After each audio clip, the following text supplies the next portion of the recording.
जाने कहाँ गए वो दिन कहते थे तेरी राह में नजरों को भुलाएंगे। तुम्हें देखता हूँ तो लगता है ऐसे कि जैसे युगों से तुम्हें जानता हूँ। रकुमा माझी पेरणी करी, रकुमा माझी पेरणी करी, माझा पांडुरंग नांगर धरी, माझा पांडुरंग नांगर धरी।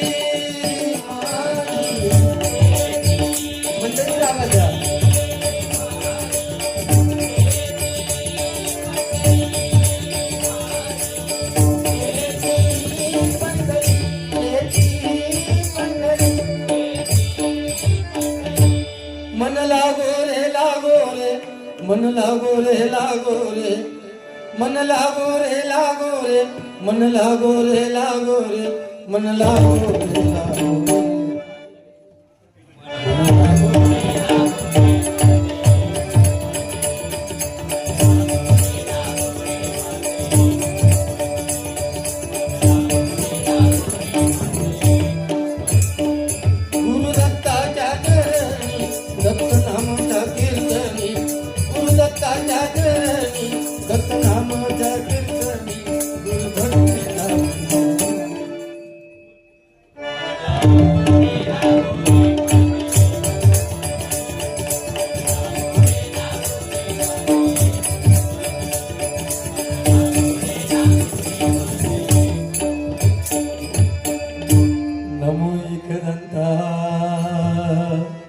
शिव गौरी सुता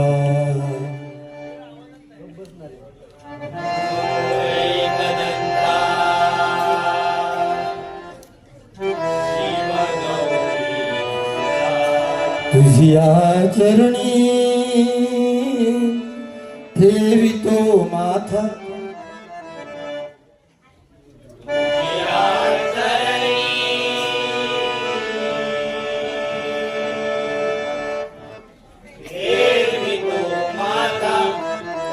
तुझिया चरणी ठेवितो माथा,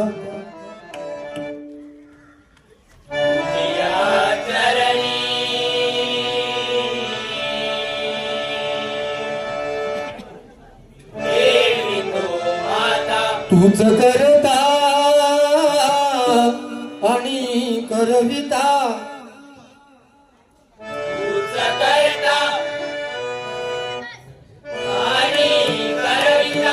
करता आणि करविता,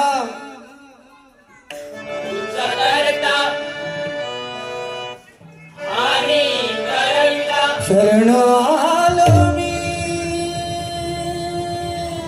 तुला भगवंता, शरण आलो मी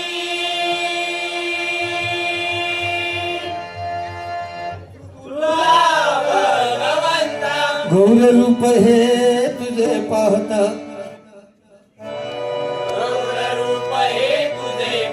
गौर रूप हे तुझे पाहता, सौख्य लाभू दे अमुच्या चिंता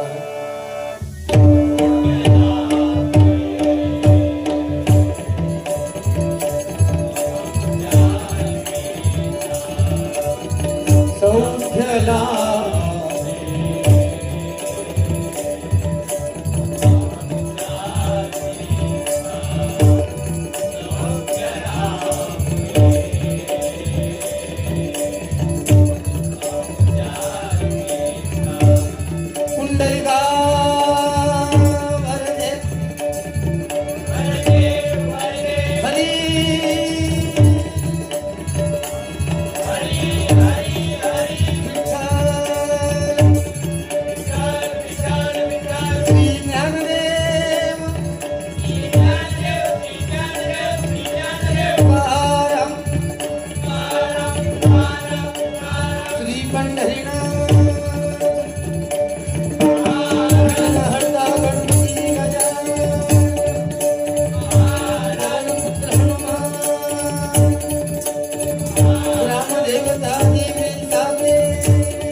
हनुमान जन्मोत्सवाच्या निमित्ताने हा भरगच्च असा कार्यक्रम 7 दिवस एक आठवडा पूर्ण ठेवलेला आहे. उद्या नाटक आहे, नृत्य स्पर्धा आहे आणि आज परमेश्वराच्या नामस्मरणाचा कार्यक्रम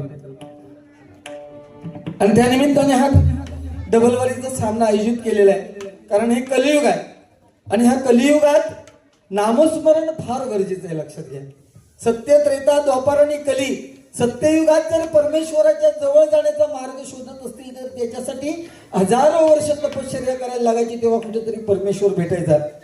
त्रेतायुगात मोठमोठे होम हवन यज्ञ करायला लागायचे, तेव्हा परमेश्वर भेटायचा. द्वापार युगात वर्षानुवर्षे महिने परमेश्वराची पूजा करायला लागायची, तेव्हा परमेश्वर भेटायचा. आणि आता ह्या कलियुगात जर तुम्हाला परमेश्वर भेटायला पाहिजे, त्या हनुमंतरायाचं दर्शन व्हायला पाहिजे, तर नामस्मरण करणं फार गरजेचं आहे. लक्षात घ्या, कारण त्या परमेश्वराने आपल्याला ही सुंदर दुनिया बघायला 2 डोळे दिलेत, परंतु त्या हनुमंतरायाचं दर्शन व्हायचं असेल तर डोळे बंद केल्याशिवाय तुम्हाला त्याचं दर्शन होणार नाही. कारण हनुमंत हा चिरंजीवांपैकी आहे, तो आजही जिवंत आहे. आणि परमेश्वराचं म्हणजे प्रभू रामाचं नाम घेतलं की सगळ्यात पहिला जर भजनामध्ये कोण उभा राहणार असेल तर तो हनुमंत आहे. लक्षात घ्या, आणि त्याच्या जन्मोत्सवाच्या निमित्ताने हा कार्यक्रम आहे. कारण राम कृष्ण हरी हा आपला क्षराक्षरी मंत्र आहे. मी नेहमी सांगतो भजनाच्या माध्यमातून की राम हा शब्द उच्चारायला खूप सोपा आहे. कारण राम हा शब्द उच्चारताना राम म्हटल्यानंतर तोंड उघडतं. आतल्या ज्या वाईट गोष्टी आहेत, आपल्या पोटातल्या ज्या वाईट गोष्टी आहेत त्या बाहेर निघून जातात. आणि त्या बाहेर वाईट ज्या गोष्टी निघतायत त्या परत पोटात यायच्या अगोदर आपण म म्हणायचं असतं, म्हणजे तोंड बंद होतं. कुठलीही गोष्ट वाईट विचार आपल्या मनात येत नाही, म्हणून आपण राम म्हणतो. लक्षात घ्या, आणि या राम या अक्षराची अंकशास्त्रानुसार जर फोड केली तर र ह्या अक्षराचं स्थान 27व्या अंकावर येतं. अ आ ह्या अंकाचं स्थान, र ह्या अक्षराचं स्थान 2ऱ्या स्थानावर, म्हणजे 27 आणि 2 29 अंकशास्त्रानुसार. आणि म या अक्षराचं स्थान 25व्या स्थानावर येतं. 29 ने 25 झाले किती 54. आपण एकदा जेव्हा राम असं म्हणतो तेव्हा 54 हा आकडा त्याच्यातून बाहेर येतो आणि परत राम म्हणतो, राम राम म्हणतो. आपण राम म्हणून थांबत नाही, आपण 2दा राम राम म्हणतो. मग 54 अधिक 54 किती झाले 108. म्हणजे ज्यावेळेस समोरच्या माणसाला आपण राम राम असं म्हणतो तेव्हा 108 मण्यांची माळ मोजल्याचं पुण्य ऍट द सेम टाइम आपल्याला मिळतं. म्हणून आपण समोरच्या माणसाला राम राम असं म्हटलं पाहिजे. लक्षात घ्या, कारण राम हा शब्द उच्चारायला सोपा आहे, राम शब्द लिहायला सोपा आहे. तेवढाच राम समजायला सुद्धा खूप सोपं आहे, परंतु कृष्ण ज्याचं प्रत्येक अक्षर जोडाक्षर आहे तो कृष्ण हा शब्द उच्चारायला जेवढा कठीण आहे तेवढा कृष्ण हा शब्द लिहायला कठीण आहे, आणि त्याही पेक्षा कृष्ण समजणं खूप कठीण आहे. आता कठीण कसा कृष्ण कठीण कसा, तर ज्या श्रीकृष्णाला छोटीशी बासरी उचलायला 2 हाताचा आधार घ्यावा लागला, त्याने अख्खा गोवर्धन पर्वत आपल्या करंगळीवरती उचलून घेतला, तो कृष्ण ओळखणं खूप कठीण आहे. साक्षात मृत्यूच्या डोक्यावरती म्हणजे नागाच्या फणीवरती नृत्य करणारा कृष्ण ओळखणं माझ्या प्रेक्षक खूप कठीण आहे. सोन्याची द्वारका असताना सुद्धा जो गरीब सुदाम्यासारखा मित्र आहे तो कृष्ण ओळखणं खूप कठीण आहे. पहिल्या अपराधाला मान धडा वेगळा करण्याची ताकद असताना सुद्धा 99 अपराध थांबून 100व्या अपराधाला शिशुपालाची मान धडा वेगळा करणारा कृष्ण ओळखणं तेवढाच कठीण आहे. महाभारताचं युद्ध क्षणात संपवण्याची ताकद असताना सुद्धा जो अर्जुनाच्या रथाचा सारथी झालाय तो कृष्ण माझा प्रेक्षक ओळखणं खूप कठीण आहे. म्हणून मी सांगितलं कृष्ण ओळखणं खूप कठीण आहे, लक्षात घ्या. त्यामुळे राम कृष्ण हे आपला क्षणाक्षरी मंत्र आहे. पूर्वीच्या काली चालायचं की मागच्या जन्मी केलं तर या जन्मी आपल्याला फेडायला लागायचं कर्म, परंतु आता हे कलियुग आहे. ह्या कलियुगात तुम्ही जर एखाद्याचं वाईट कृत्य केलं, तुमच्या जरी नजरेत नाही आलं ते वाईट कृत्य, तरी जो परमेश्वर बसलेला आहे त्याच्याकडे ते कर्म आपलं लिहिलेलं आहे, लक्षात घ्या. आणि ते कर्म फेडल्याशिवाय तुम्हाला मरण येणार नाही, 100% आजच्या कलियुगातली सत्य गोष्टी आहे. कारण आजच्या ह्या कलियुगात जर मूल जन्माला घालायचं असेल तर 1 लाख रुपये खर्च झाल्याशिवाय मुलाचा जन्म होत नाही, आणि 1 लाख रुपये खर्च करून म्हाताऱ्या व्हेंटिलेटरवर लावल्याशिवाय म्हातारा मरणार नाही, आजची परिस्थिती आहे, लक्षात घ्या. त्यामुळे आपल्याला जन्माला जेवढं महत्व आहे तेवढं मृत्यूला. म्हणून कर्माला घाबरा तुम्ही. एक वेळ देवाला घाबरू नका, त्या हनुमंतरायाला घाबरू नका, पण स्वतःच्या कर्माला कधी घाबरू नका. कारण देव तुम्हाला माफ करेल पण तुमचं कर्म तुम्हाला कधीच माफ करू शकत नाही, ही आजची परिस्थिती लक्षात आहे. 22 जानेवारी 2024 ला प्रभू रामाची प्राण प्रतिष्ठापना अयोध्येमध्ये झाली. 500 वर्षानंतर आपण हिंदू आहोत. रामायण, महाभारत, भागवत गीता ही आपली महाकाव्य आहेत, त्याच्यावरती आपली संस्कृती, हिंदू संस्कृती आधारित आहे. तरी पण प्रभू रामाची प्राण प्रतिष्ठापना व्हायला 500 वर्ष लागली. म्हणजे आपण किती अभागी आहोत, लक्षात घ्या. त्यामुळे ज्या प्रभू रामाच्या गाण्याने आपण सुरुवात करतोय, रामकृष्ण हरी या मंत्राने सुरुवात करतोय, त्या रामाचं गाणं सुरुवातीला घेतोय आणि मग भजनाची सुरुवात करतोय. बरं वाटतं. ही लहान पिढी सगळी बसली आहे पुढ्यात, शांत चित्ताने ऐकतायत. फक्त ते शांत राहा तुम्ही शेवटपर्यंत. संस्कारित मुलं 100%. ह्या मुलांसाठी एकदा टाळ्या वाजवा. कारण एवढी छोटी मुलं असल्यानंतर ती आपल्या औशी बापाशाकडे बसतात, पण ह्या तसा नाही. आणि या मालवणी बोलणार मी, कारण आज मालवणी दिवस आहे आणि मच्छिंद्र कांबळेंचा जन्मदिवस सुद्धा आजच आहे. मालवणी दिवसासाठी सुद्धा एकदा जोरदार टाळ्या वाजवा तुम्ही, कारण आमचा त्या मालवणी भाषेचा अभिमान आहे. श्रीराम जानकी बैठे हैं मेरे संग, श्रीराम जानकी बैठे हैं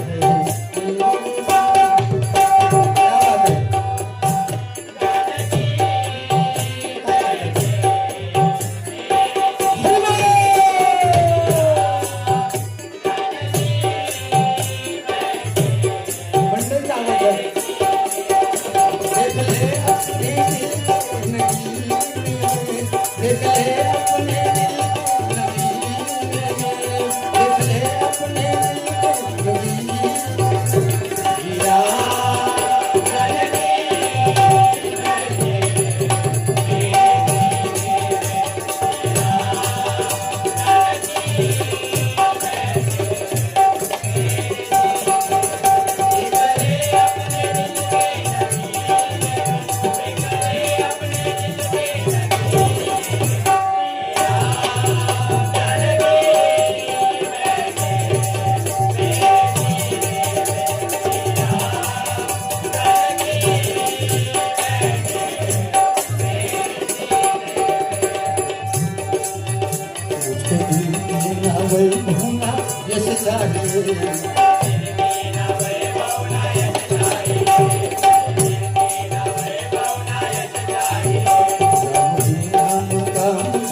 धन्यवाद.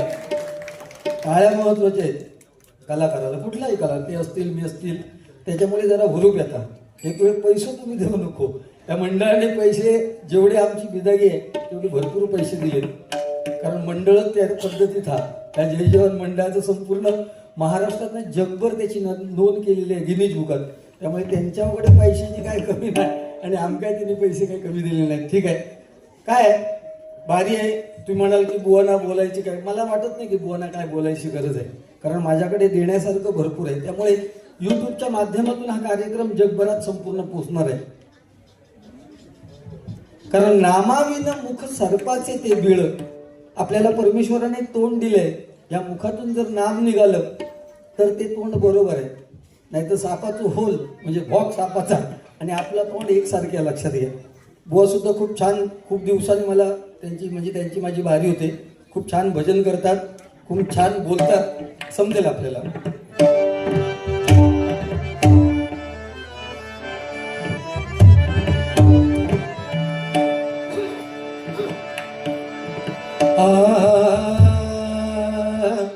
वेळेचं भान राखून कार्यक्रम करणार, कारण रुपवलीपर्यंत कार्यक्रम गेला पाहिजे, जेणेकरून अभंग गवळण सुद्धा व्हायला पाहिजे. दोन्ही बुवा मी वेळेचं भान 100% राखू.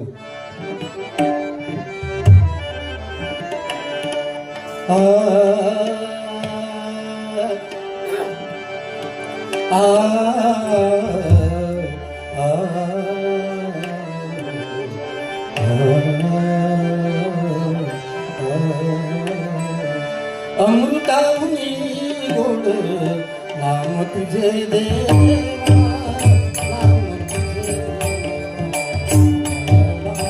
केशवा, केशवा, कामान घे कामान.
मॉनिटर